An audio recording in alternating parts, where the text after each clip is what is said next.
างที่มี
ที่หวัง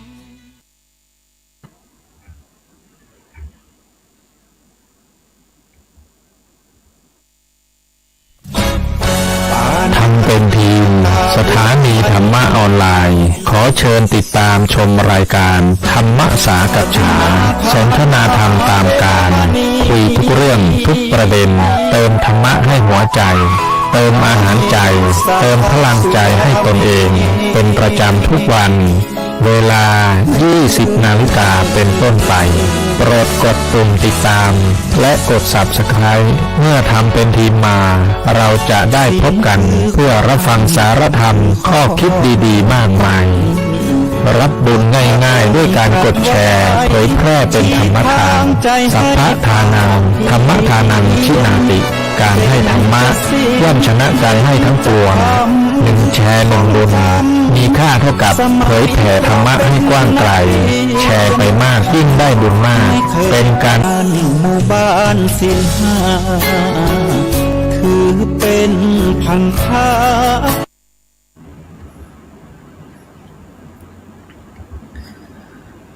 มองโลก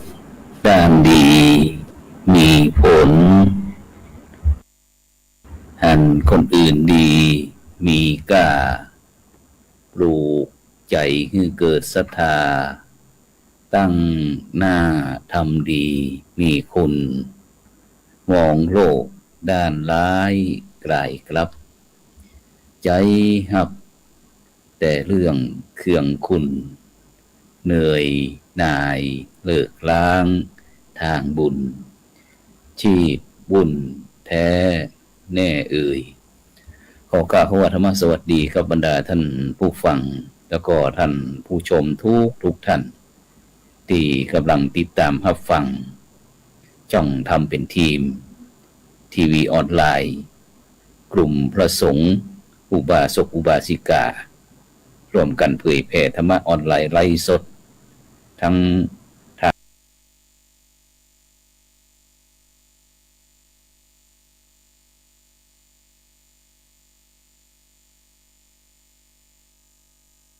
ง Facebook YouTube หรือว่าเฟซทำเป็นทีม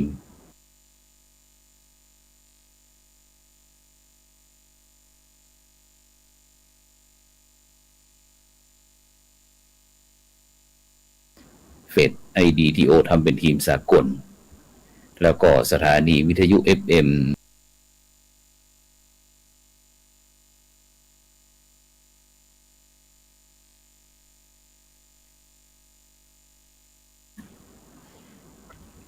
เก้ากับผมอัตมภาพพระครูโสพลปริยัติ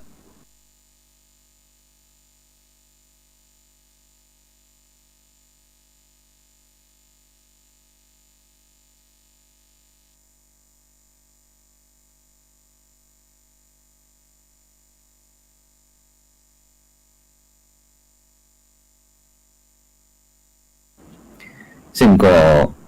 เป็นประจำทุกคืนวันอาทิตย์กับเวลาแต่ซึ่งบรรดาท่านผู้ฟังท่านผู้ชมก็ให้กำลังใจนะโดยการกดติดตาม กดไลค์กดแชร์เพื่อเป็นธรรมทานยิ่งแชร์นักก็ได้บุญนักบ่แชร์ก็ได้บุญนะหรือว่าจะร่วมบริจาคเป็นสาธารณกุศลนะชื่อบัญชีนั้นก็ออมบุญออมธรรมบุญละบาททางธนาคารไทยพาณิชย์เนาะเลขที่บัญชีนั้นก็145244700-8ชื่อบัญชีนั้นก็พระไทยธรรมกิจท่านพระมหาชันชัยพรหมประดิษฐ์แล้วก็พระจตุรงค์ชูศรีนะหรือว่าแห่งธนาคารหนึ่งก็เป็นธนาคารกสิกรไทยเลขที่บัญชีก็3762253272ชื่อบัญชีก็พระมหาดวงทิพย์ปริยัตถารีซึ่งวันนี้ก็ได้นัดหมายกับท่านอาจารย์พระสาธิตธีรปัญโยนะจากสถาบันธรรมภิวัตน์นะแต่ตอนนี้ก็พยายามนะที่จะแก้ไขปัญหาในการเข้าจ้องทำทีวีช่องทำเป็นทีมทีวีออนไลน์นะฉะนั้นก็ยังลุ้นอยู่เพราะว่าตอนนี้หน้ากล้องของเป็นปิด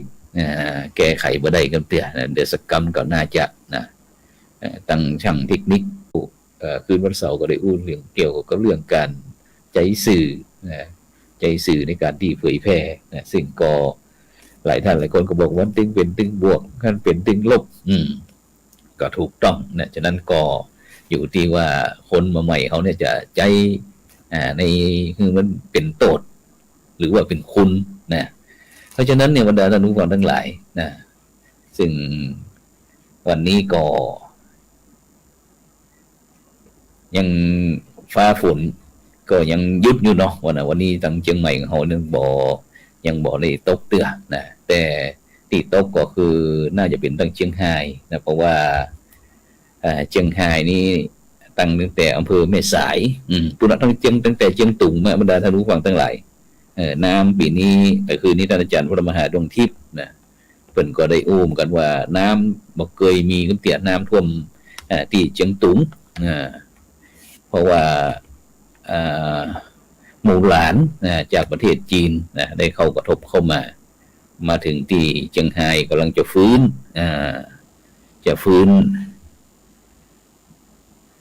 ถ้าเปิดกล้องได้ก็น่าจะถ้าเปิดกล้องกับอาจจะระบบอินเทอร์เน็ตเนาะอาจจะเป็นอินเทอร์เน็ตหน่อยหนึ่งแป๊บหนึ่งยังบ่ได้ยินเตื้อยังไม่ได้ยินท่านอาจารย์สาธิตเตือนเนอะตอนนี้ก็โดยเฉพาะที่เชียงรายตอนนี้ก็น้ำท่วมก็น่าจะแห้งแล้วนะซึ่งก็มี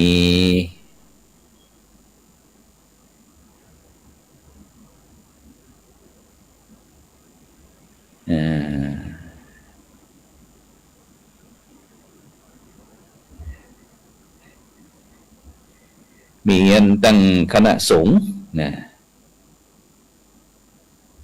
คณะสงฆ์ที่อันจากต่างๆนะเพิ่นก็ได้บอกว่าโดยเฉพาะอันสมัชชาศีลห้าไปหลวงพ่อ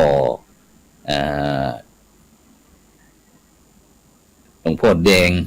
นันทิโยนะหลวงพ่อแดงนันทิโยนี่ก็เพิ่นก็ได้ส่งข้อความมาว่าตั้งสมัชชาศีลห้าร่วมกับพระเดชพระคุณหลวงพ่อพระพรหมเสนาบดีนะได้รวมกับสมัชชาศีลห้าบอกว่าจะต้องเป็นภาคใต้ภาคกลางภาคอีสานต่างๆนะเพิ่นก็ได้ส่งปัจจัยนะเข้ามาช่วยเหลือที่จังหวัดเชียงรายนะโดยเฉพาะตั้งแต่อำเภอแม่สายอำเภอเมืองใกล้บริเวณเดี๋ยวนี้นะซึ่งหลวงพ่อพระครูพิสิทธิ์ประชานาคหลวงพ่อรองเจ้าคณะอำเภออัมพวาจังหวัดสมุทรสงครามนะพร้อมถึงพระเดชคุณหลวงพ่อพระพรหมเสนาบดีนะกรรมการมหาเถรสมาคมนะซึ่งพร้อมถึงสมัชชาศีลห้าตะกี้นั้นก็ได้หันท่านอาจารย์พระครูโสพลปัญญาสารนะจังภาคใต้นะทางภาคใต้นะก็ได้ส่งข้อความมาว่าตอนนี้ตั้งคณะสงฆ์ ภาคใต้เขาหลังจากที่เขาได้รับผลกระทบนั้นก็ได้รับการช่วยเหลือจากตั้งเครือข่ายตั้งภาคเหนือเขาไปช่วยเพิ่นก็บอกฉะนั้นก็วันนี้เพิ่นก็ระดมทุนเข้ามาช่วยซึ่งก็คงจะได้รับอานิสงส์โดยเฉพาะอันสมัชชาพระสงฆ์ผู้นำขับเคลื่อนหมู่บ้านรักษาศีล5ฝ่ายสาธารณสงเคราะห์นี่ก็เป็นจังหวัดสมุทรสงครามโครงการพระสงฆ์ไม่ทิ้งประชาชนช่วยเหลือฟื้นฟูพื้นที่ประสบอุทกภัยน้ำท่วมภาคเหนือฉะนั้นก็บรรดาพ่อแม่พี่น้องคณะสัตยาญาติโยมบรรดาท่านผู้ฟังที่รับฟังอยู่ก็อยากจะร่วมก็เรียนเชิญเจริญพรเด้อน้ำท่วมที่อำเภอแม่สายจังหวัดเชียงรายซึ่งก็นอกจากนั้นก็เดชพระคุณหลวงพ่อพระพรหมเสนาบดีก็ร่วมบริจาคน้ำท่วมที่แม่สายนี่30,000 บาท30,000 บาทแล้วก็นี่ก็ในนามศึกษาสงเคราะห์คณะสงฆ์จังหวัดแพร่โดยมีพระราชเขมกรเจ้าคณะจังหวัดแพร่แล้วก็พระเมธีวชิรธรรมท่านอาจารย์พระมหาบุญชิตรองเจ้าคณะอำเภอเมืองแพร่ประธานคณะกรรมการสงเคราะห์นี่ก็ได้มาร่วมด้วยกันฉะนั้นก็แต่ภาคเหนือของเฮานี่มันก็ได้รับผลกระทบก็บ่ใครจะอันนี้ต่อหือนบรรดาท่านผู้ฟังทั้งหลายฉะนั้นก็แต่ก็เป็นห่วงอยู่ฉะนั้นก็ท่านที่สามารถที่จะไปร่วมไปช่วยเหลือเกื้อกูลยามที่พี่น้องคนไทยเฮาได้ประสบปัญหาบอกว่าเป็นปัญหาโดยน้ำมือมนุษย์หรือว่าปัญหาจากภัยธรรมชาติแต่คนไทยเขาก็ตึงบ่แรงน้ำใจเพราะฉะนั้นก็เรียนเจริญพรได้ร่วมบำบัดทุกข์บำรุงสุขเพราะฉะนั้นการที่เขาจะทำบุญคือได้อานิสงส์หรือว่าได้บุญหลายๆหนักๆเนี่ยเขาก็ทำให้ถูกตีตอนที่เพิ่นต้องการเดี๋ยวก็ท่านจะให้ท่านอาจารย์พระมหาอาจารย์สาธิตทีละปัญโยได้โทรเข้ามาก็ได้เดี๋ยวรอสักกำหนึ่งโทรมาตั้งเสียงถ้าจะดี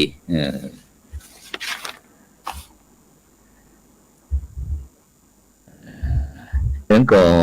ในขณะนี้บรรดาท่านผู้ฟังท่านผู้ชมก็กำลังติดตามรายการเห็นธรรมเห็นเราเห็นธรรมเนาะตั้งทีวีออนไลน์ช่องทำเป็นทีมพร้อมทั้ง FM ขึ้น 104.50 เมกะเฮิรตซ์นะ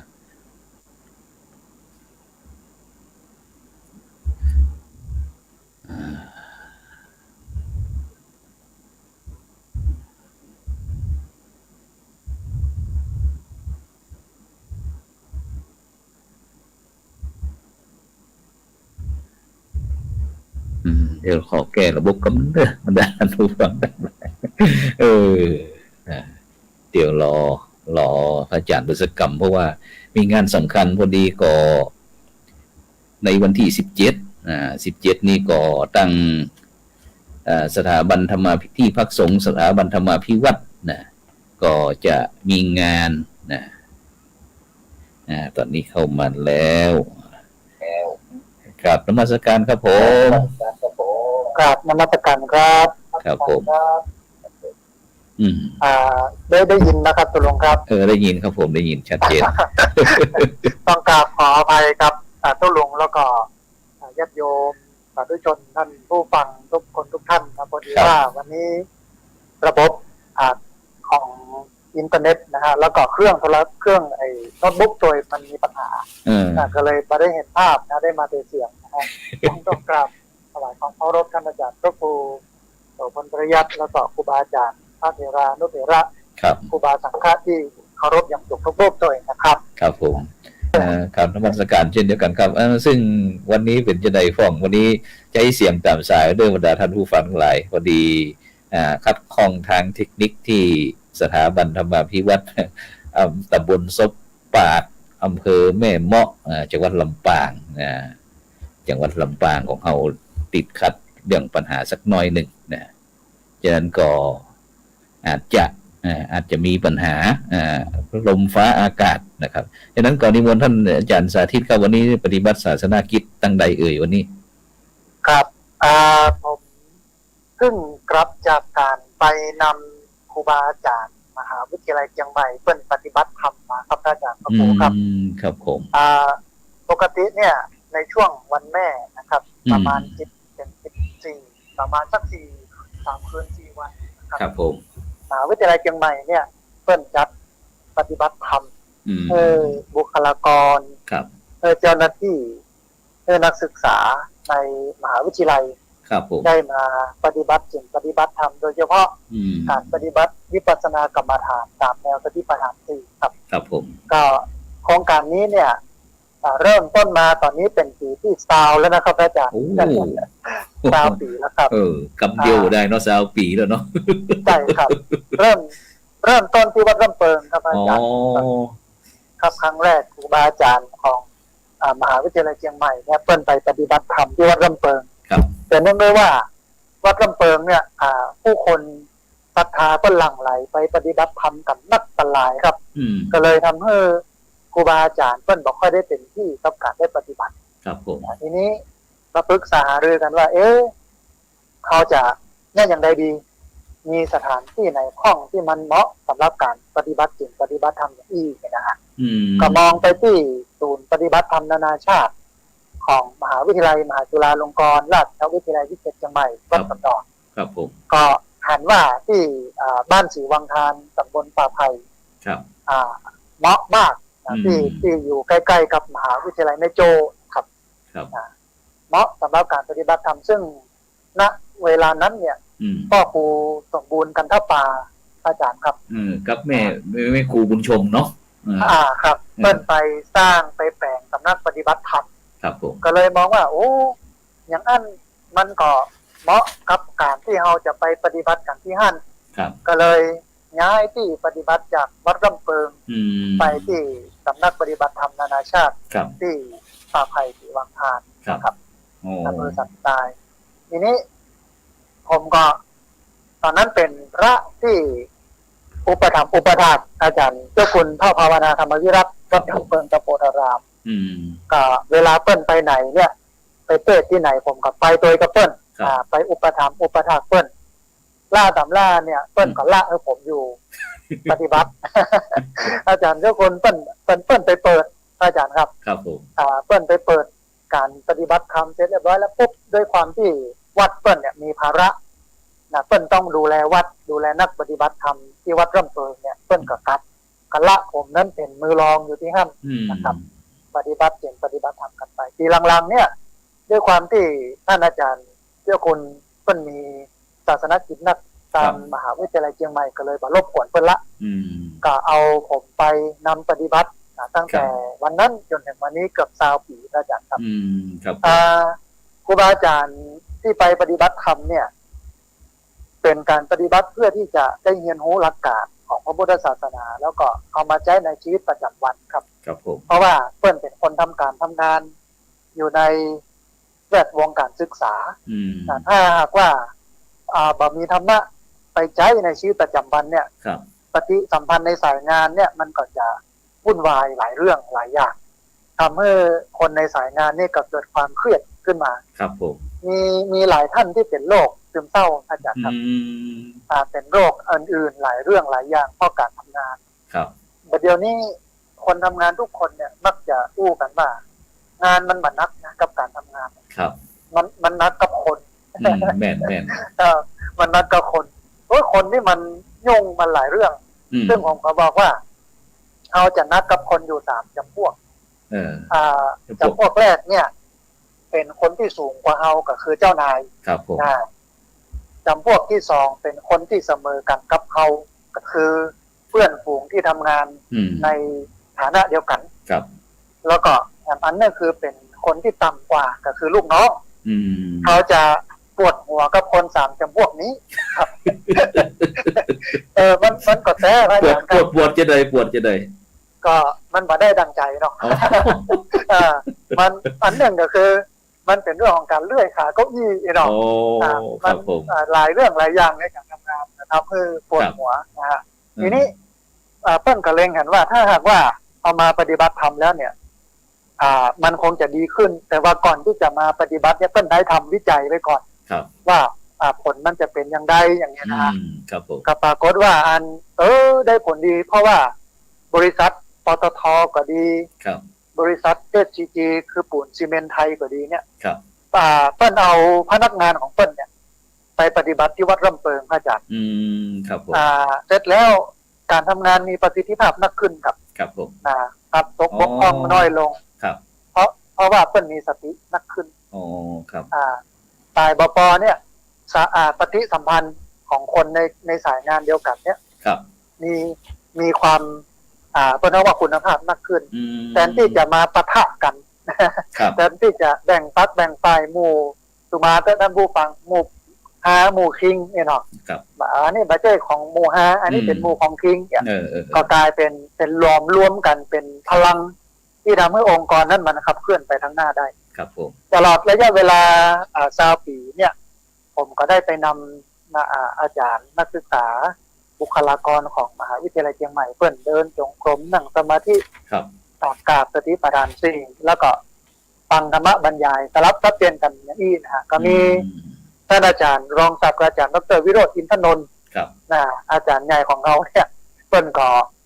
ไปอยู่ช่วย ไปเป็นมรรคทายกอยู่นั่น ครับมาเป็นคนช่วยเป็นผู้จาน เป็นผู้อาจารย์ เป็นผู้จานนำปลาจักจวนมาปฏิบัติศีลปฏิบัติธรรมเวลาก่อนผมจะมาบรรยาย ครับ แกก็เกินเรื่องนั้นเรื่องนี้ทำบุญสุนทานอย่างอันอย่างอีนะฮะ ครับผม อันนี้อยากจะกับอาจารย์พระครูสักหน่อยนึงว่า ครับ เราอยากจะได้บุคลากรของพระศาสนาอย่างท่านอาจารย์ดร.วิโรจน์อินทนนท์ เป็น เพราะว่า อุบาสกอุบาสิกานี่นะ แม่นละครับ เพ ราะ ราะว่าเปิ้ลบรรละวัดละวาพระอาจารย์ครับ ครับ ถึงแม้ว่าเปิ้ลเกษียณมช.เกษียณจากงานเรียบร้อยแล้วเนี่ยแต่เปิ้ลบรรละวัดละวาเลยนะครับ อย่างมช.เนี่ยวันนี้ณถึงวันเนี่ยเปิ้ลตักบาตรทุกวันพุธ ครับ เปิ้ลก็ไปนำนะครับนำกินน้ำตาลในวันพุธแล้วก็มีปฏิบัติธรรมอย่างอี้เนี่ยเปิ้ลก็มาปฏิบัติธรรมฝ่ายปปเปิ้ลไปกินไปตามวัดต่างๆเปิ้ลก็นะว่าเดี๋ยวจะไปแวะหาวัดอาจารย์พระครูโสพลที่เมืองแปะสักวันผมให้ไปนะยังมีเวลาก่อนก็เลยบอกว่าเดี๋ยววันที่17นี้แกก็เลยบอกว่าผมจะไปเป็นผู้จารนะ จองแล้วไอ้ก่อนเนาะจองที่ครับเดี๋ยวเขาอู้ถึงวันที่17กับ1ต้องก่อนที่จะถึงวันที่17อันต้องขอประชาสัมพันธ์เก่ากับบรรดาท่านผู้ฟังท่านผู้ชมด้วยวันนี้อันเฮาได้แต่เสียงบ่ได้ภาพของท่านอาจารย์พระอาจารย์สาธิต ธีรปัญโยผู้อำนวยการสถาบันธรรมาภิวัตรเพราะว่าตั้งแม่เมาะลำปางก็อาจจะระบบอินเทอร์เน็ตอย่างต่างก็เลยบ่ใครเสถียรเท่าฮื้อนะก็เลยใจตั้งโทรศัพท์เข้ามาฉะนั้นอาจารย์ครับเกี่ยวกับเรื่องสถาบันธรรมาภิวัตรนะที่ได้สร้างโดยแรงศรัทธาในทางพระพุทธศาสนานะครับมันจะได้ก็มีความเปลี่ยนไปเป็นมาจะได้ก็ได้ยินวันนี้ก่อนที่จะเข้ารายการนี่ก็ได้อู้กับท่านอาจารย์พระครูพิวัฒนวิกรมว่าจะจวนเปิ้นมาอู้ด้วยพอดีมีงานศพของคืนสีขาวก็เลยบ่ได้มากับจวนท่านอาจารย์ดร.วิสิตด้วยก็อันติดงานเหมือนกันฉะนั้นก่อนได้อู้อันถึงเรื่องความเปลี่ยนไปเป็นมาของสถาบันธรรมาภิวัตรที่บ้านศพเตินกับตำบลศพปาดอำเภอแม่เมาะจังหวัดลำปางสักหน่อยก่อนที่ว่าเป็นอย่างเฮามีงานนัดกันในวันที่17สิงหาคมที่จะถึงนี้ครับผมครับอันกับลูกเชียงใหม่มาในวันนี้มาถึงประมาณสักบ่าย 2 โมงก็มาได้ยังนะครับเพราะว่าเตรียมงานต้อนรับญาติโยมพี่น้องที่จะมาทำบุญกันในวันที่17คือวันที่17เนี่ยเป็นวันครบรอบในการก่อตั้งที่พักสงฆ์สถาบันธรรมาภิวัตรครบรอบ10 ปีก็คือ1ทศวรรษ10 ปีพอดีเลยครับในการมาอยู่เพราะว่า แรกเริ่มเดิมทีเนี่ยเมื่อปี 2551 ผมได้ย้ายจากวัดลำเปิง ครับ ตะโพธารามตำบลสุเทพอำเภอเมืองจังหวัดเชียงใหม่กราบลาหลวงพ่อท่านเจ้าคุณซึ่งเปิ้นกับสลักในใบสุทธิว่าไปปฏิบัติศาสนกิจ นะ ก็ดูเหมือนว่าใครให้ปิกมานะอย่างเงี้ยนะครับ นะว่าจะไปขาบเนอะอย่างเงี้ยครับสลักในใบสุทธินั้นไว้ว่าไปปฏิบัติศาสนกิจนะ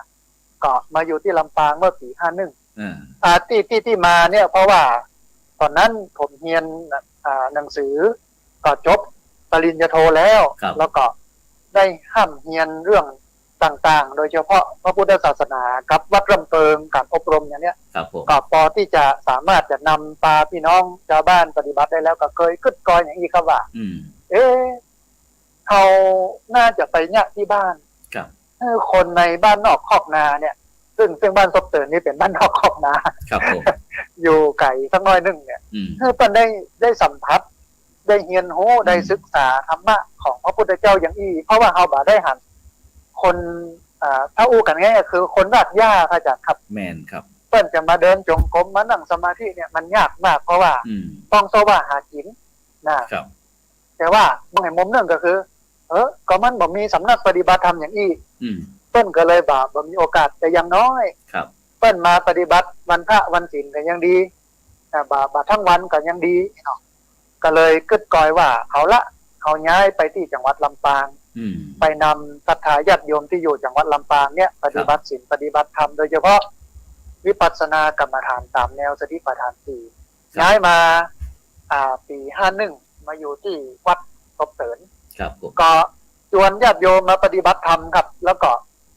โยมนักมากประมาณ 4-50 คนอาจารย์พระครูครับครับผม 4-50 คนมาเดินจงกรมมานั่งสมาธิหลายหมู่บ้านนะฮะมาไหว้พระสวดมนต์มันม่วนมันงันมันสบายใจมันสุขใจแล้วก็แถมส่วนหนึ่งก็คือเป็นการดึงละอ่อนดึงขยมปวดใจไม่ยิงเข้ามาวัดคือเปิ้นมาช่วยเหลือวัดวาอารามกวาดเที่ยวดูแลพอกอยเนี่ยนั่นเนี่ยนี่ก็ได้ละอ่อนมากลุ่มนี้กลุ่มใหญ่พอสมควรประมาณ 3-40 คนได้ขยายไปเรื่อยๆทีนี้ก็มาพอว่าวัดที่อยู่ณวันนี้มันใกล้หนทาง2อย่าง1ใกล้ทางรถยนต์พระอาจารย์ครับท่านผู้ฟังแล้วก็ใกล้ทางรถไฟแล้วก็อันนึงก็คือมันแคบมากมีประมาณตัววัดแท้ๆเนี่ยมี4 ไร่ครับแล้วก็ขยายไปทางข้างเป็น2 ไร่เป็น6 ไร่ถ้าหากว่าเฮาได้ที่สักที่นึงเอาไว้เป็นที่ศึกษาธรรมปฏิบัติธรรมเอาไว้เป็นที่ทำกิจกรรมด้านการพัฒนาสังคมชุมชนของชาวบ้านชาวจองมันน่าจะดีก็เลยเกินพระอาจารย์ครับเกินกับอันโยมในวันพระวันศีลที่วัดศพเกิดวันเนี้ย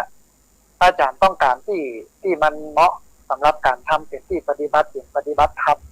โยมเจ้าของที่ตอนนั้นเปิ้ลก็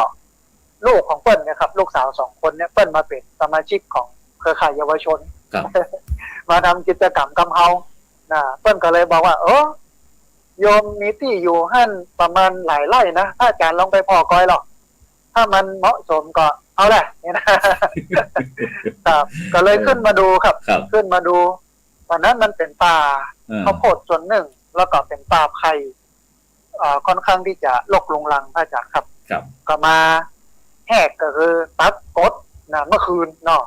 ซึ่งมันเป็นป่ามะขามไม้มะขามเก่าครับพระอาจารย์ตัดกดแหกจำวัดไหว้พระสวดมนต์นั่งสมาธิอยู่ฮะมันเกิดความสงบจิตสงบใจพระอาจารย์ครับผมมันเหมาะดีมันเข้าท่าผมก็เลยขึ้นเข้าท่าก็เลยตัดสินใจว่าเอาละจะเอาที่นี่นะเฮนั่นเนาะครับเฮนั่นก็เลยตัดสินใจบอกบรรดาลูกศิษย์ญาติโยมว่าพระอาจารย์มีที่หั่นโยมเปิ้นถวายไว้5 ไร่อาจจะเอาเป็นที่ปฏิบัติศีลปฏิบัติธรรมอย่างนี้ฮะทีนี้ลูกศิษย์เปิ้นก็แปลงกุฏิ2 หลังห้องน้ำ2 ห้องตอนนั้นยังบ่มีหนทางดีเตื้อแล้วก็น้ำบ่มีไฟบ่มีก็เติงหาเตียนเข้าพรรษาที่โยมเอามาถวายเอาไปจุดเมื่อคืน แล้วก็น้ำเนี่ยพระอาจารย์ครับย้อนยุคไปในสมัยโบราณเลยก็คือต้องไปหาบเอาติต้าขึ้นมาติต้าเมล่าด้วยนะครับต้าในจางจางครับใจไม่การ ครับ นะแล้วก็เอาคุกไว้หัวใต้ หาบขึ้นมาใส่ ครับ ครับใส่ในห้องน้ำแล้วก็เวลาหน้าฝนน้ำนองข้ามไปมาได้ อยากจะได้ ติดนี้แล้วก็มีกิจนิมนต์ที่จะต้องไปบรรยาย ครับ ก็เลยว่ายน้ำข้ามไปฝั่งลาย นั่นเจอ เอาผ้าใส่ในถุงดำพระอาจารย์ครับ ครับ เอาผ้าใส่ในถุงดำแล้วก็นุ่งสบงผืนนึงก็ว่ายข้ามไปขึ้นฝั่งกับเจ็ดเนื้อเจ็ดตัวกับเปลี่ยนผ้าไป เตรียม เป็นยันอี้ ครับ ครับ เป็นยันอี้อยู่ประมาณ2 ปีลำบากอยู่พอสมควร ครับ แต่ว่าท่ามกลางความลำบากกายเนี่ย แต่มันสุขใจมากครับอาจารย์ ครับ มันม่วนอกม่วนใจมันสุขใจคือ มันได้เนี่ยในสิ่งที่เราอยากจะเนี่ย ครับ มันได้ทำในสิ่งที่เราอยากจะทำ ครับ ผมก็เลยบอกว่า คนที่โชคดีที่สุดก็คือคนที่ได้ทำในสิ่งที่ตัวเองอยากทำ ครับ มันยากนะถึงวันนี้เราอันที่เรียนจบมาเนี่ย จะไปเนี่ยไปทำในงานที่ตัวเองถนัดมันยาก ก็ต้องไปเนี่ยการเนี่ยงาน ครับ ตามที่เปิ้ลจัดวางไว้แต่ก็ไม่ใช่งานถนัดของตัวเก่า ครับ กระตุกตลอดนะบางคนเป็นโรคซึมเศร้า บางคนต้องมาแก้ปัญหาจิตวิทยานู่นนี่นั่น แต่เขาโชคดีมากว่าเขาใครเนี่ยอันอย่างเขาเนี่ยได้ ครับ เขาทำมาอย่างเขาทำได้ ก็อยู่กันมาแล้วก็มีโยมเปิ้ลถวายโซลาร์เซลล์ถึงวันนี้อยู่มา10 ปีนี้บัดใจไฟฟ้ากระแสลักนะครับ ครับ ใช้โซลาร์เซลล์ถึงแม้ว่าจะอยู่ใกล้โรงไฟฟ้าแม่เมาะ ซึ่งเป็นโรงไฟฟ้าใหญ่เนี่ยนะฮะก็ใช้โซลาร์เซลล์อยู่ณวันนี้ ครับ แล้ว เสร็จแล้ว ครับผม ครับ แล้วในปัจจุบันนี้เป็นยังไงพ่องหลังจากที่เราได้ก่อสร้างห้างแปลงมีกุฏิมีห้องน้ำมีศาลามีการพัฒนาอย่างต่อเรื่อยๆก็ครับ หรือว่ามีกิจกรรมอย่างพ่อง ครับ ก็หลังจากที่ตอนแรกคิดว่าจะเอาเป็นสถานที่ในการพัฒนาคนลูกศิษย์ลูกหาเพิ่นก็มาแปลงศาลาไว้ที่หลังนึง ครับ แปลงโรงครัวแปลงห้องน้ำแล้วก็ตอนนี้เนี่ยเพิ่งทำบุญไปในปลายปีที่แล้ววันที่31ก็คือกุฏิเรือนพักสามเณรอาจารย์ครับกุฏิเรือนพักสามเณรก็มีนักเรียนโรงเรียนต่างๆในละแวกนี้ทั้งหมดมาใช้ที่นี่เป็นที่อบรมคุณธรรมจริยธรรมประจำปีของเพิ่น ครับ แล้วก็สามเณรจากโรงเรียนบาลีสาธิตศึกษาม.3 ม.6 เป็น100 รูปนะครับมาเข้าค่ายที่นี่2 คืน 3 วัน ครับผม ทุกปี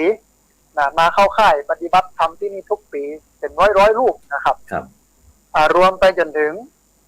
ผู้สูงอายุตอนนี้มีโรงเรียนผู้สูงอายุโดยครับที่นี่นะครับ ครับผม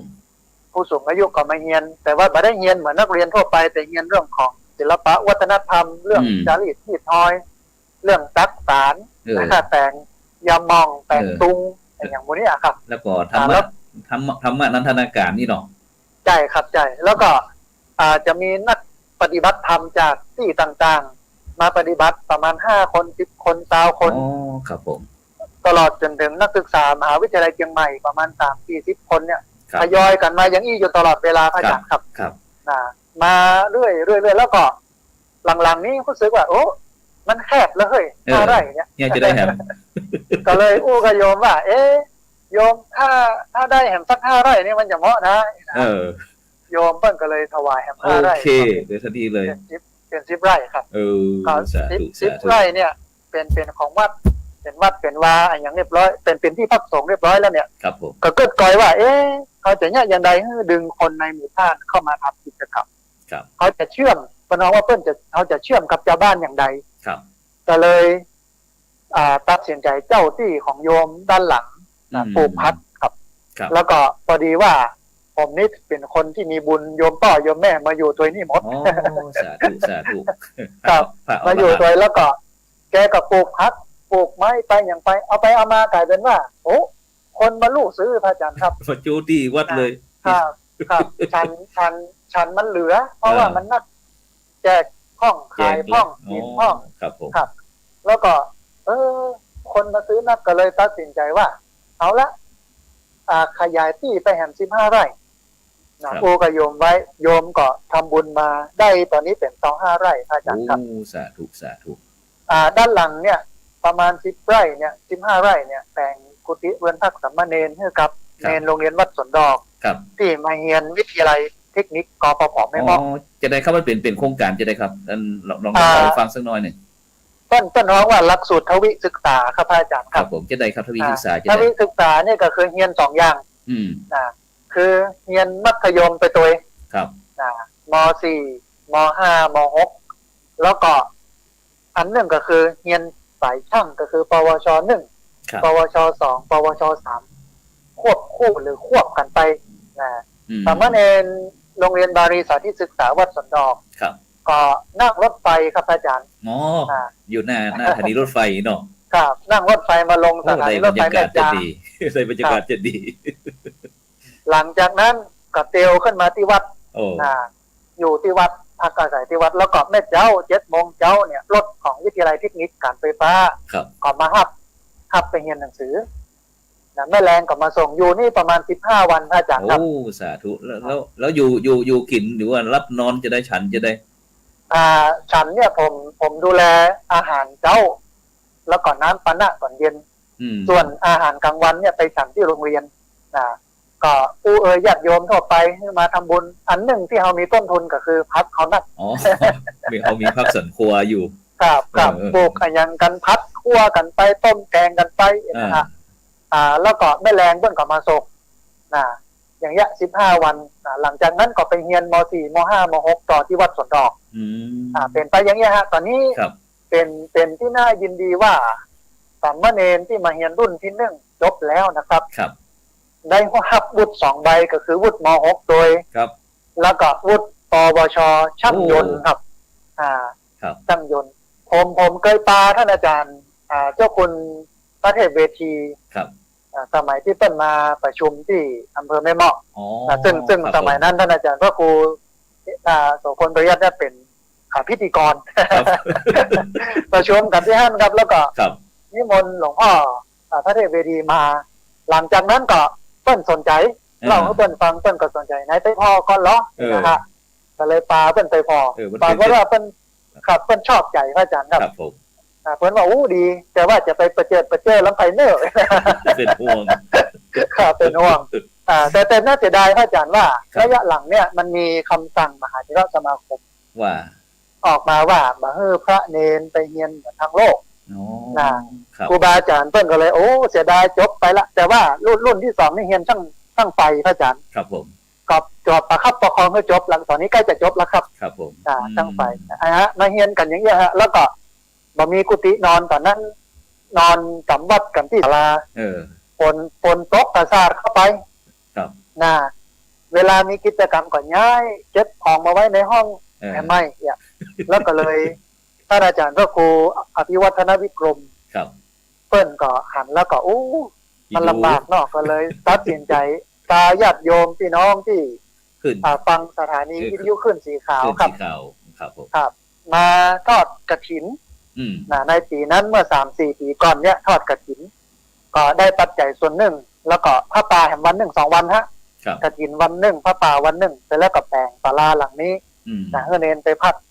อันนี้ฮะแล้วก็ตอนเนี้ยมีทั้งหมด25 ไร่พระอาจารย์ครับตั้งหลัง15 ไร่เนี่ยเป็นส่วนพักแล้วก็วันที่17นี่จะเป็นวันครบรอบ1 ทศวรรษ10 ปีพอดีเลยครับครับครับจากนั้นก็เลยครับก็เกิดกอยว่า10 ปีนี่มันไม่ธรรมดาเนอะมันเมินนะไอ้น้องก็เลยถ้าจะกินน้อยตาลน้อยเนี่ยมันบ่คือก้านะฮะก็เลยตัดสินใจว่าเฮาอย่างเงี้ยใหญ่ตาลหลวงทั้งน้อยก่อนฮะนี่นะตั้งแต่แต่งวัดแต่งวามา10 ปีแล้วจะอุทิศบุญกุศลนะครับญาติโยมที่เปิ้นให้เปิ้นหอมแล้วเปิ้นได้มรณะจำจากไปเทวบุตรเทวดาทรัพย์สิ่งหิ่งห้อยที่อาศัยที่นี่อยู่นี่ก็จะได้อานิสงส์เนี่ยนะครับก็เลยตัดสินใจว่าในวันที่17 สิงหาเนี่ย2565เนี่ยเชิญนายอำเภอครับอาจารย์ครับยังจะได้เชิญนายอำเภอเวลา 9 โมงครึ่งถึง11 โมงครึ่งเนี่ยเชิญท่านนายอำเภอมาเป็นประธานจุดเทียนธูปบูชาพระรัตนตรัยแล้วก็เชิญนายกอบตมาประเคนทานขอสมาทานเบญจศีลแต่พระสงฆ์แล้วก็พ่ออาจารย์ตอนนี้ก็ได้ละพ่ออาจารย์กิติมศักดิ์ดร.มหาวิโรจน์ครับรองศาสตราจารย์ดร.มหาวิโรจน์ ได้พ่อจานใหญ่มาเลยครับ โอ้ แล้วก็ โอ้โห ได้พ่อจานน้อยได้ อ่า พ่อจานน้อยมาหันคนหนึ่งคืออาจารย์ดรสมภพพาจรทิพย์ โอ้สาธุสาธุเออ เปิ้นจะมาเป็นคนกำเทียนชนวนมอบเพื่อในอำเภอ สยบหน่อย ครับเปิ้นกันนำปูจาพระรัตนตรัยนำขอศีลหลังจากนั้น ครับ พระสงฆ์9 รูปก็จะเจริญพระพุทธมนต์ครับ ครับผม หลังจากที่พระสงฆ์9 รูปเจริญพระพุทธมนต์แล้วก็ถวายทาน ครับ ก็ใช้เวลาในการเจริญพระพุทธมนต์นี้บ่เมินนะครับ ครับผม เพราะว่าอันถวายทานเสร็จแล้วหยัดน้ำแผ่เมตตาไหว้พระแล้วเนี่ย อืม ก็จะพากันไปที่ศูนย์เรียนรู้ธรรมวิถีสถาบันธรรมาภิวัตน์ ครับ ก็คือด้านหลังที่มันเป็นส่วนพักนะครับ ไป ก็จะพากันไปปลูกต้นไม้พระอาจารย์ครับ โอ้สาธุสาธุ ผมจำกรรมของท่านอาจารย์พระครูโสพลปริยัติว่า ต้นไม้ที่ใหญ่ที่สุดคือต้นไม้ที่ปลูกวันนี้ ครับอืม เพราะฉะนั้นถ้าให้มันใหญ่เลยต้องขจายปลูก แม่น ครับเป็นคำสอนของท่านอาจารย์พระครูโสพลปริยัติ ครับ ต้องกระจำมาใส่สมองใส่ใจก็เลยขึ้นในใจว่า วันที่17นี้ก็จะปลูก แต่ว่าการปลูกเนี่ยจะเป็นไม้ที่มันบพัดใบพระอาจารย์ครับ อ๋ออย่างยกตัวอย่างไหมอย่างพ่องที่เขาอยู่บอกใบ มีไม้ลำไย ครับ ไม้ลิ้นจี่ อืม ไม้เงาะไม้มะยงชิดไม้ละมุดอย่างเงี้ยเพราะว่าที่วัดเนี่ยต้นมะขามเวลาหน้าแล้งมาเนี่ยมันโกรนหมดเลยครับอาจารย์ ครับผม มันบ่เหลือสักใบมันหอม อืม ก็เลยขึ้นในใจว่าในครั้งก่อนก็ปลูกมะม่วงมาแซมละแต่พอเย็นได้พ่อง ครับผม แต่ก็เลยขึ้นในใจว่าถ้าด้านหลังเนี่ยถ้าเอาปลูกเป็นไม้ผลหมดเลยให้มันพุ่มเงาไว้เลยเนี่ย ครับ แล้วคำนี้เวลานักศึกษามชหรือนักเรียนที่ไหนเพิ่นมานอนกันปฏิบัติธรรมเอามีเต็นท์ อืม ไปต่างเต็นท์คนละหลังปืนเขาไหม ปืนกับไม้ ครับ เลย ครับเขามาต้องได้แต่งอย่างใหญ่โตมโหฬารวุ่นวายอย่างแล้วเนี่ย ครับ นะครับ ผม ก็หลังจากที่ปลูกเขาไหม เดี๋ยวก่อนที่เขาปลูกต้นไม้เนี่ยเดี๋ยวท่านอาจารย์ถามน้อยหนึ่งสมมติว่าถ้าวันที่17ต้นไม้เนี่ยถ้ามีคณะศรัทธาญาติโยมออกเพื่อจะเอาจากบ้านไปเนี่ยจะไปปลูกให้เขาเนี่ยจะคืออนุญาตเป็นก่อน อ๋อครับพอดีว่าครับผมวางระบบไว้ว่าที่วัดเนี่ยญาติโยมเปิ้นหอมมาตั้งไว้ว่าก้าละ200พระอาจารย์ครับ ครับผม หอมมาแล้วตอนนี้ไปซื้อมาที่เปิ้นหอมกันมาก็ใกล้จะกุ้มละแล้วก็ไปซื้อมาก็ขึ้นในใจว่าปลูกตึงเตื้อมันก็ต้องเนี่ยให้ดีนะครับเนาะ ครับผม ถ้าเอาปลูกว่าคดีปลูกเอาก้าบ่ดีมาเนี่ย มันใหญ่ขึ้นมามันก็บ่ได้ตักได้ผลอะไรยังเนี่ยนะ เสี ค ย รับ ดายเวลามันเนาะ ใช่ครับเพราะฉะนั้นญาติโยมที่จะมาร่วมปลูกเนี่ยก็มาได้เลยแล้วก็มาร่วมทำบุญเป็นก้าไม้ก็ได้ครับพระอาจารย์ อ๋อครับผมครับ แล้วแต่ศรัทธาครับแล้วแต่ศรัทธา ครับผม หลังจากที่ปลูกกล้าไม้เสร็จแล้วเนี่ยก็จะมีการถวายเพลพระสงฆ์แล้วก็เปิดโฮงตาลครับ ครับผม ขณะนี้โฮงตาลมีอยู่ประมาณเกือบ30แล้วนะครับ โอ้แล้วสมมุติว่าถ้าจะมีคณะศรัทธาญาติโยมที่จะไปเอาลงทานไปคอมแบบนี้จะได้ก่อนนี่ ได้เลยครับเพราะว่าแต่งที่ไว้ประมาณสัก50 ตีแล้วครับ ครับ เต้นนี่เป็นซาวหลังตอนนี้นะ โต๊ะเก้าอี้ก็เตรียมไว้เพื่อรองรับว่าคนน่าจะมาสัก500หรือ600ครับเตรียมไว้เต็นท์โต๊ะอย่างพร้อมหมดแล้วครับตอนนี้นะอาจารย์แต่ว่าอาจารย์ครับ ครับ อันนั้นผมว่ามันอาจจะกล้าประมาณน้อยไปว่าอย่างวันนั้นนะท่านขึ้นสีข่าวของท่านอาจารย์พระครูพิวัฒนวิกรมวันนั้นบอกว่าลดสัก10 กัน20 กันนี่กล้าเฮาก็กล้าประมาณว่าสักคนสัก100กันนี่ก็วันนั้นเปิ้นปากันไปตานเตียนที่วัดอินทปัญญารามเมืองแปะครับที่ไหนได้7-80 กันนะท่านอาจารย์ ครับ น้ำก็บอกพอ นี่ครับผม ครับ ตรงนี้เนี่ย แสดง ครับผมเรื่องน้ำนี่ก็มีคุณโยมลัคนาเปิ้นกับครูกันคุณธัญญาทองอิ่มต่างๆนี่เปิ้นก็เตรียมน้ำที่จะไปหอมกันเด้อ โอ้ เตรียมที่วัด สา สิ ธุ งห์นะครับผมครับ อนุโมทนาบุญครับแสดงว่าอย่างนี้ต้องเพิ่ม ครับผม ต้องเพิ่มโต๊ะเก้าอี้ต้องเพิ่มเต็นท์ละครับเตรียมไว้อย่างน้อยต้อง600-700เนาะอาจารย์เนาะ ครับแม่น ถ้าบ้านนี่มาอโลอโตนเอาบัตรตันนะ แม่น เนาะ ครับมันอย่างอีดูคนเฒ่าเวลาอย่างนี้เนี่ยเวลาโอ้ยิ่งกว่าละอ่อนสมีพีของเพิ่นหิวข้าวกันนี่นะเวลานี้นะ ครั้งก่อนที่ไปเมืองแพร่นั้นคือว่าทุกคนนั้นจะต้องห่อเข้า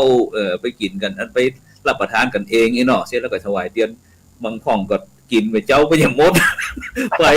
โอ้เข้าเขาก็บ่ได้เตรียมจำเป็นต้องเป็นขยมหมู่เท่านั้นเจ้าฉันใดก็เอากันเท่านั้นนะโอ้อีดูเพิ่นนั่นน่ะฉะนั้นว่าได้ประสบการณ์จากตรงนั้นมาน่าเป็นห่วงนี่นะครับผมเพราะฉะนั้นวันที่17นี้ท่านใดจะมาเลี้ยงองค์การก็เจริญพรครับได้มาร่วมกันหลังจากที่เลี้ยงองค์การเรียบร้อยครับก็ในภาคบ่ายเนี่ยพระอาจารย์ครับจะเป็นเวทีเสวนาครับจะเป็นเวทีเสวนาบ่ายโมงจะมีคณาจารย์หรือว่าคณะครูบาอาจารย์ท่านผู้รู้ปราชญ์ทั้งใดมาครับเวลาบ่ายโมงถึงบ่ายสองเนี่ยอันแรกเริ่มเลยก็คือทับฟังปาฐกถาพิเศษก่อนนะครับเรื่องเลียวหลังแลหน้าที่พักสงฆ์สถาบันธรรมาภิวัตรคือเขาจะพอมาตั้งหลังว่ามันสร้างมาอย่างใดเพื่ออะไรยังนะครับเหมือนกับที่เล่าให้ท่านอาจารย์พระครูฟังในวันนี้นะครับเสร็จแล้วแลหน้าไปตั้งหน้าเนี่ยจะให้มันเป็นอย่างใดจะให้มันมั่นคงอย่างใดผมขึ้นอย่างนี้ครับอาจารย์พระครูครับว่าคิดจะไดมันผมอยากให้มันเหมือนวัดดอยแม่ปังก็คือแต่งไว้นักแล้วบ่มีคนมาสืบทอดหลังจากที่หลวงปู่แหวนได้มรณภาพลงและหลายๆที่เป็นอย่างนี้นะครับหลังจากที่ครูบาอาจารย์เพิ่นมรณภาพลงเนี่ยก็กลายเป็นโรคเป็นร้างเป็นขี้เยอะขี้เหื่อแบบสะอาดสดใสไปเนี่ยเพราะว่าบ่มีคนดูแลพระอาจารย์ครับผมแลหน้าเนี่ยก็มองว่ามันน่าจะมีอย่างบางอย่างมารองรับมาสนับสนุนกับนี่นะครับอันนี้เป็นปาฐกถาพิเศษเรื่องเลียวหลังแลหน้าที่พักสงฆ์สถาบันธรรมาภิวัตรหลังจากนั้นครับเป็นคืนนี้บ่ได้เดือนเนาะเฮาไปไว้อันวันให้ไลฟ์ไว้ปุ่นเนาะแม่นแล้วครับ ต้องมาฟังวันที่17อาจารย์ครับครับแม่นครับหลังจากนั้นก็เป็นเวทีเสวนา1ทศวรรษ10 ปีที่พักสงฆ์สถาบันธรรมาภิวัตรความดีความงามคุณค่าและความหมายต่อสังคมซึ่งได้เจอท่านอาจารย์นพพรนินรงค์เพิ่นมาเป็นพิธีกรนะครับซึ่งเพิ่นเป็นนักพัฒนาชุมชนเก่าอาจารย์นพพรนินรงค์ยุรปูนครับอาจารย์ครับผมแล้วก็มีครูบาอาจารย์หลายท่านมีอาจารย์วิโรจน์มีท่านอาจารย์หลวงพ่อยงยุทธมีตุลุงนะครับอาจารย์พระครูโสพลพยัคฆ์แล้วก็พี่น้องพี่น้องชาวบ้านสมเสริญบ้านใกล้เคียงครูบาอาจารย์ใครตั้งใดที่ได้ประโยชน์จากที่นี่ก็มาเล่าให้กันฟังว่าตลอดระยะเวลา10 ปีเนี่ยได้อย่างต้องเอาละอ่อนละเด็ดมาอบรมกาได้ความรู้ได้อย่างต่างๆชาวบ้านได้เปลี่ยนที่เพิ่งที่อิงอย่างประมาณจนถึงบ่าย2 โมงครึ่งครับครับผมหลังจากนั้นบ่าย2 โมงครึ่งถึงบ่าย3 โมงจะเป็นการทอดผ้าป่าจัดตั้งมูลนิธิสถาบันธรรมาภิวัตรครับอาจารย์ครับผมจะจัดตั้งมูลนิธิจะเอามูลนิธินี้มาเป็นตัวหนุนตัวรองรับตัวซัพพอร์ตของที่พักสงฆ์สถาบันธรรมาภิวัตรครับครับผมหลังจากที่ทอดผ้าป่าเรียบร้อยครับศีลทับปอนก็กลับบ้านไถบ้านมันพักผ่อนกันแต่ว่าวันนั้นเนี่ยผมได้นิมนต์ครูบาอาจารย์มาเช่นท่านอาจารย์พระครูสิริสุเมธากรนะครับรองเจ้าคณะอำเภอรองจังหวัดแพร่วัดบ้านโป่งนะครับมีท่านหลวงพ่อยงยุทธศรีปโกอำเภอวังชิ้นจังหวัดแพร่พระสงฆ์นักพัฒนาของเฮาเนาะครับมีอาจารย์พระครูสุพลปริยัติวัดพระสิงห์นะครับมีอาจารย์พระครูอภิวัฒนวิกรมวัดปากทางเจริญโดยรอมีอาจารย์พระครูมนูนจิตติชาท่านเจ้าคณะอำเภอแม่เมาะครับครับผมมีครูบามหายนพงษ์สามปุณโญครูบาห้วยต้มลีครับบางลีนะครับแล้วก็บ้านไม่ปอกในครับแล้วก็มีพระอาจารย์สมชาติชาตะปัญโยแล้วก็พระชาวลิติตะสัทโธมาเจริญพระพุทธมนต์ครับแต่ก่อนยังมีครูบาอาจารย์แห่งหลายรูปหลายจังหวัดดร.วิสิทธิ์อาจารย์ดร.วิสิทธิ์ทิตวิสิทธิ์โธวันนี้ก็ได้อู้กันเหมือนกันว่าจะต้องไปครับได้มาร่วมบุญกันในวันนั้นผมก็หวังว่าถ้าตั้งมูลนิธิได้ปั๊บเนี่ยสมมตินะครับวันข้างหน้าแห่ง20 ปี30 ปีผมมรณภาพลงมูลนิธิมันมีทรัพย์สินมันก็สามารถที่จะไปนิมนต์ทุกเจ้าหรือจะบวชเสกทุกเจ้ามาอยู่มาบริหารมาเนี่ยอย่างตามอุดมการณ์ที่เราสร้างกันไว้นะครับที่นี่ ก็จะสืบทอดสืบต่อกันไปตั้งหน้าบ่ลงลืมบ่หายไปครับอาจารย์พระครูครับครับผมอันนี้ก็คือ ครับ อันคร่าวๆเนี่ยเกี่ยวกับเรื่องไอ้บุญครบรอบ10 ปีสถาบันธรรมาภิวัตน์บ้านซบเตินตำบลซบปาดอำเภอแม่เมาะจังหวัดลำปางที่ท่านพระอาจารย์สาธิตธีรปัญโยซึ่งว่าอันเป็นหลานฮักแห่งลูกหนึ่งที่นอเนื้อเชื้อไขที่ได้ในห้อมอุดมการณ์ในการมีความนั้นเชื่อมั่นในทางพระพุทธศาสนาเรื่องการทำคุณงามความดีก็เลยพระอาจารย์สาธิตได้คณะสัตยาญาติโยมได้ฟังแล้วก็วันนี้กับท่านอาจารย์พระครูพิวัฒนาวิกรมความจริงก็เพิ่นก็จะอยากจะมาร่วมกับหมู่เฮาเช่นเดียวกันก็เลยอยากจะบอกสักน้อยว่าคณะสัตยาญาติโยมบรรดาท่านผู้ฟังจากคลื่นสีขาวเฮาที่จะไปสถาบันธรรมาภิวัตน์ในวันที่17เนี่ยเพิ่นนัดกันตี 5ออกจากเชียงใหม่แล้วก็ไปพบกันที่ตุงเกียนนั่นก็จะถวายภัตตาหารเจ้าก็เวลาประมาณ 7 โมง7 โมงเจ้าที่ตุงเกียนนั่นถวายเพลถวายเจ้าภัตตาหารเจ้าแก่พระสงฆ์องค์เจ้าแล้วก็คณะสัตยาญาติโยมก็กินข้าวงายที่หั่นเสร็จแล้ว 8 โมงก็จะเดินทางไปที่สถาบันธรรมาภิวัตน์ซึ่งตอนนี้ก็เข้าวรถนี่ประมาณ 3-40 กันแล้วเดี๋ยวนี้นะ 3-40 กันแล้วเดี๋ยวนี้นะเพื่อถึงวันจริงๆจะขนาดไหนก็บอกฮู้เตี้ยนะครับฉะนั้นก็บรรดาท่านผู้ฟังท่านผู้ชมเนอะนะที่วันนี้ได้ยินแต่เสียงก็ส่วนหน้านั้นก็ก้อยไปพอเอาที่วันที่17เดี๋ยวหลังแลหน้าของสถาบันธรรมาภิวัตน์ฉะนั้นท่านอาจารย์ครับก่อนที่เวลาจะหมดเหลือเวลา5 นาทีเนี่ยอยากจะตอนนี้ที่เชียงไฮ้เฮานี่ก็ได้รับผลกระทบจากหมู่หลานตั้งแต่เชียงตุงนู่นเพราะว่าเฮาตั้งใจว่าจะไปเชียงตุงกันจะไปสัมมนากันก็ยังบ่ได้ไป3 ปีละเพราะว่าด่านยังบ่เปิดเตื้อนะครับแล้วก็ท่านอาจารย์ดร.วิชิตเพิ่นก็บอกมีโครงการเดือนกันยาจะนิมนต์พระสงฆ์พัฒนาเฮาไปแหมไอ้ที่ประเทศสปป.ลาวนะครับฉะนั้นในช่วงเนี้ยครับอาจารย์ครับอยากจะให้กำลังใจกับบรรดาพ่อแม่พี่น้องพุทธศาสนิกชนจะได้ฟ้องเพราะว่าในขณะนี้รู้สึกว่าพายุมรสุมยุคโลกาภิวัตน์มันถาโถมเข้าใส่พี่น้องเจ้าโลกขนาดนักครับก็วันนี้เนี่ยเหมือนที่ท่านอาจารย์พระครูโสพลปริยัติก็คือว่าเรื่องราวต่างๆอย่างปัญหาทุกอย่างมันประเดประดังมาที่ตัวเฮาทั้งหลายทั้งปวงครับผมเพราะนั้นอันหนึ่งที่จะสามารถจะรับมือมันได้ก็คือเรื่องของการมีสติครับสติเนี่ยเป็นธรรมะการรักอภิธรรมเนี่ยเป็นธรรมะที่สามารถปรับอกุศลให้เป็นกุศลครับถ้าเป็นภาษาบ้านเฮาก็คือกลับร้ายให้กลายเป็นดีนะครับคือถ้ามีสติเนี่ยมันก็จะดีทุกอย่างกำลังใจที่มันสูญเสียไปมันก็จะกลับคืนมาก้อยกึดก้อยสร้างก้อยหิก้อยหอมกันไปตั้งหน้าได้แหมแต่ถ้าบ่มีสติเนี่ยอาจจะคิดสั้นคิดเรื่องของการฆ่าตัวตายทำลายตัวเก่ามันก็จะเป็นการไปซ้ำเติมตัวเองในเรื่องของความทุกข์ไปเพราะฉะนั้น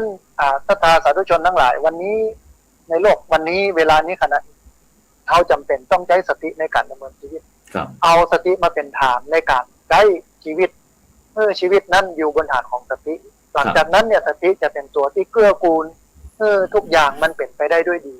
ขอให้ญาติโยมนั้นมีสติสัมปชัญญะเอาสติมาเป็นฐานครับผมครับผมฉะนั้นนี่ก็คือธรรมะบรรณาการที่ท่านพระอาจารย์สาธิตธีรปัญโยผู้อำนวยการสถาบันธรรมาภิวัตน์ได้ฝากคือเป็นกำลังใจให้กับบรรดาท่านผู้ฟังท่านผู้ชมเพราะว่าวันนี้ก็จริงว่าอาจารย์ก็เหน็ดเหนื่อยเกี่ยวกับเรื่องการปฏิบัติศาสนกิจที่อย่างก็สำนักปฏิบัติธรรมวังทานเนาะวังทานสันทรายซึ่งก็หลายวันละนะแต่ก็ด้วยภาระหน้าที่ที่จำเป็นที่จะต้องมาประชาสัมพันธ์พ้องตั้งกรมหน้ากรมตาทำงานแต่ก็บ่ได้เพราะว่าในปัจจุบันเนี้ยพอเขาจะไปเปิ่งสื่อจากที่อื่นนั้นก็บ่ได้เพราะว่าสื่อของตัวนั้นเป็นมันมีราคาข่าวร้ายออกฟรีข่าวดีอย่างเฮาต้องเสียตังค์ จำได้ก็คำนี้เป็นของไทย นะครับฉะนั้นก็ต้องขอบคุณอนุโมทนาฉะนั้นก่อนที่นาทีหนึ่งเชิญชวนคณะสัตยาญาติโยมได้ไปห่วง บุญหอมกุศลตีอันสถาบันธรรมาภิวัตน์เฮาแล้วก็ช่วยปิดรายการให้คำหนึ่งขอนิมนต์ครับครับก็เจริญพรญาติโยมในวันที่17ซึ่งเป็นวันครบรอบ1 ทศวรรษ 10 ปีที่พักสงฆ์สถาบันธรรมาภิวัตน์ท่านใดที่ไม่ได้กินข้าวเจ้ามาเนี่ยเขาได้เลี้ยงมีข้าวเจ้าเลี้ยงตัวเนาะแล้วก็เขาจะได้มาปะพระนักจัดรายการวิทยุหลายจังหวัดหลายที่หลายตังจะได้มาทำบุญร่วมกันได้มาปะกันในภาษาความเป็นพี่เป็นน้องของเราซึ่งคิดตามลำตัวกันนะวันนี้บาเจ้พี่ก็เป็นพี่แล้วบาเจ้น้องก็เป็นน้องแล้วบาเจ้พ่อก็เป็นพ่อแล้วเขาได้มาสานสัมพันธ์ได้มาปะกันได้มาพบกันเนี่ยเพื่อทำให้ความกลมเกลียวเนี่ยมันเหนียวแน่นขึ้นซึ่งเป็นคลื่นที่มันจะมีพลังในการจะพาชีวิตนั้นเดินไปข้างหน้าได้ด้วยดีอาตมาภาพก็ต้องกราบขอบพระคุณท่านอาจารย์พระครูโสพลปริยัติที่เป็นผู้ดำเนินรายการได้นิมนต์อาตมาภาพได้มาอู้มาต้องกราบขอบพระคุณแล้วก็ขอเจริญพรญาติโยมศรัทธาสาธุชนทุกคนทุกท่านที่ติดตามรับฟังที่แชทเข้ามาอู้กันก็ดีก็ขอเจริญพรสาธุครับนี่คือเสียงของพุทธศาสตร์บัณฑิตที่มหาวิทยาลัยมหาจุฬาลงกรณราชวิทยาลัยเขตเชียงใหม่ของเฮาได้ปั้นไว้กับเป็นทรัพยากรอันทรงค่าในทางพระพุทธศาสนาของเฮานะฉะนั้นก็อยู่ที่บรรดาพุทธศาสนิกชนพุทธบริษัทที่ว่าจะใช้บุคลากรอันมีทรงค่าในทางพุทธศาสนาเฮาจะได้นะฉะนั้นก็ต้องขอบคุณอนุโมทนากับพระอาจารย์สาธิตธีระปัญโยนะพร้อมถึงบรรดาท่านผู้ฟังท่านผู้ชมที่คอยให้กำลังใจนะทุกเมื่อเชื่อวันบอกว่าจะเป็นคืนวันศุกร์วันเสาร์วันอาทิตย์นะฝนตกแดดออกบ่เคยทิ้งบ่เคยขวางบ่เคยละนะสร้างฝากความปรารถนาดีนี้ไปด้วยนะฉะนั้นในค่ำคืนนี้เวลาหมดเวลาจำเป็นที่ต้องนำรายการจากบรรดาผู้ฟังไปก่อนรับฝันดีมีเงินใจนะไร้โรคาพยาธิบ่เจ็บบ่จนร่ำรวยวันที่17 สิงหาคมเราไปพบกันที่สถาบันธรรมาภิวัตน์บ้านศพเตินอำเภอตำบลศพปาดอำเภอแม่เมาะจังหวัดลำปางในค่ำคืนนี้ขอกล่าวคำว่าสาธุ